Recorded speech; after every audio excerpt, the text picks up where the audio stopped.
You think star fruit is sour? Not this one. It's crisp, floral, and sweet. If your first taste was harsh, it was likely the wrong cultivar, or not ripe. I'll show you how to find the real sweetness. This is the taste that changed my winter, and it started with a single ripe slice, offered at a small nursery that quietly reset a childhood memory of candied, too-tart stars. That first bite was golden and lightly perfumed. Mild floral sweetness, like a green grape crossed with apple, with a clean finish that made me want another slice. From there, a tree came home with us, and the story began to unfold in real time, season by season. The truth comes down to two things: cultivar and ripeness. This isn't the wild sour type. When fully tree ripened, the sweetness is remarkable, juicy and crisp with a gentle floral spice. We're eating ours in November. The texture is crisp, almost like a thin cucumber, yet bursting with juice. We eat 2 a day, right off the branch. Look closely, and the signs of readiness are subtle but reliable. Ribs that round out instead of staying sharp, skin shifting from green to a translucent gold. A light fragrance at the blossom end, and the faintest give at the shoulders. Most fruit you find commercially is picked early to travel. It gains color, but not much sugar. Star fruit needs to peak on the tree, that's the secret. Our tree, a Carambola, planted in fall 2015, spent 3 years building roots and leaves before settling into a rhythm. It arrived with 3 small fruits, our first winter harvest, then shifted energy underground. The blooms came back in waves, and now the harvest runs through the cool season. Along the way, we learned the tree's habits.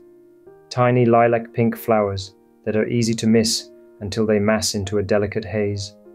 Compound leaves that blush bronze when young, fold in the wind or at night, and settle into a calm green. And the tree's own practice of letting go, dropping a portion of young fruit to favor the rest. That early drop can look like a problem, but it's intelligent housekeeping. Less crowding, better sweetness, sturdier branches. The best way to eat it is fresh, sliced into the iconic star shape. No peeling needed. A tiny pinch of salt can heighten the sweetness, like caramel with apples. For contrast, a squeeze of lime works like a chef's balance. It's also beautiful in a salad with mint and a light rice vinegar dressing, and the tidy star slices tuck nicely into lunch boxes. When the fruit is perfectly ripe, we keep preparation minimal to protect that crisp, juicy texture. Just rinse and bite into it, or serve a simple plate of stars.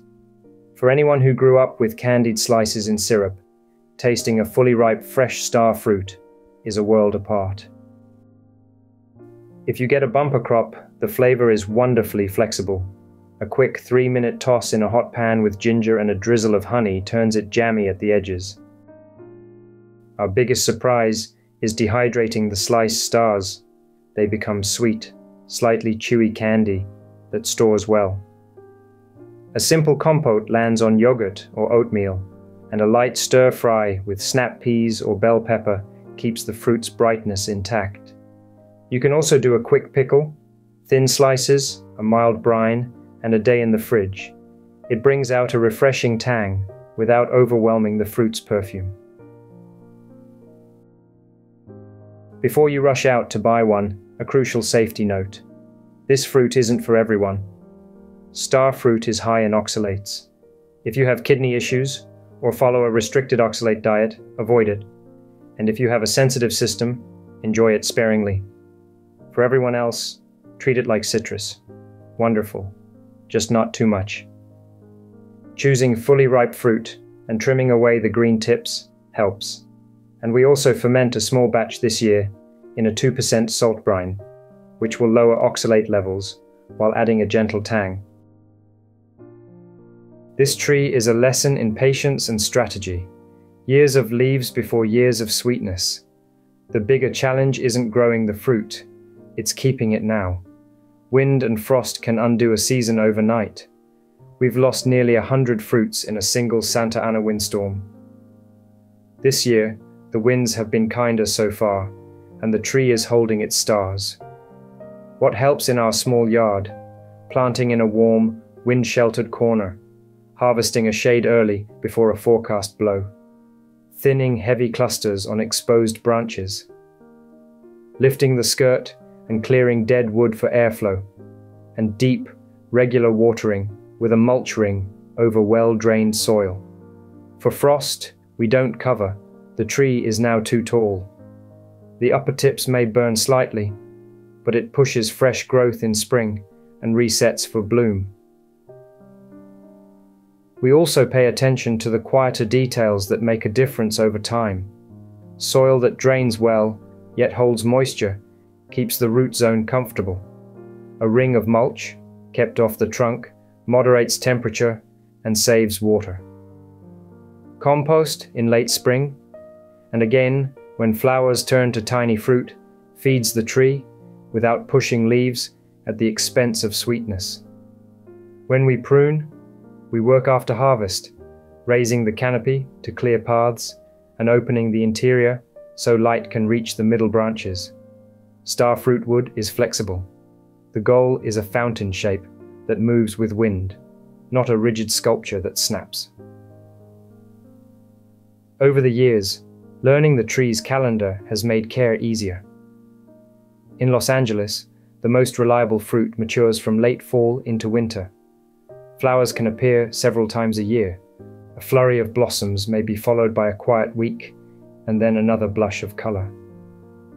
Young fruit can size surprisingly fast in warm spells, then pause during a cool snap, then continue.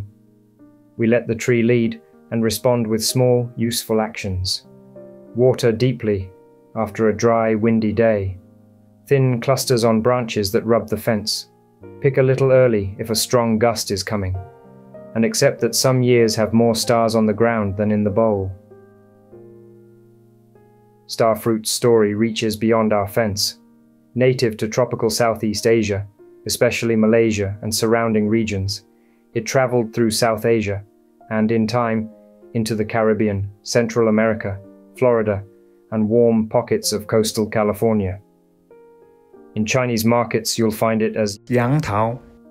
In Malaysia, people distinguish the sweet carambola from its sharper cousin, bilimbi, a different species in the same family. That confusion, sweet versus sour, still follows the fruit, and it explains why so many first tastes disappoint.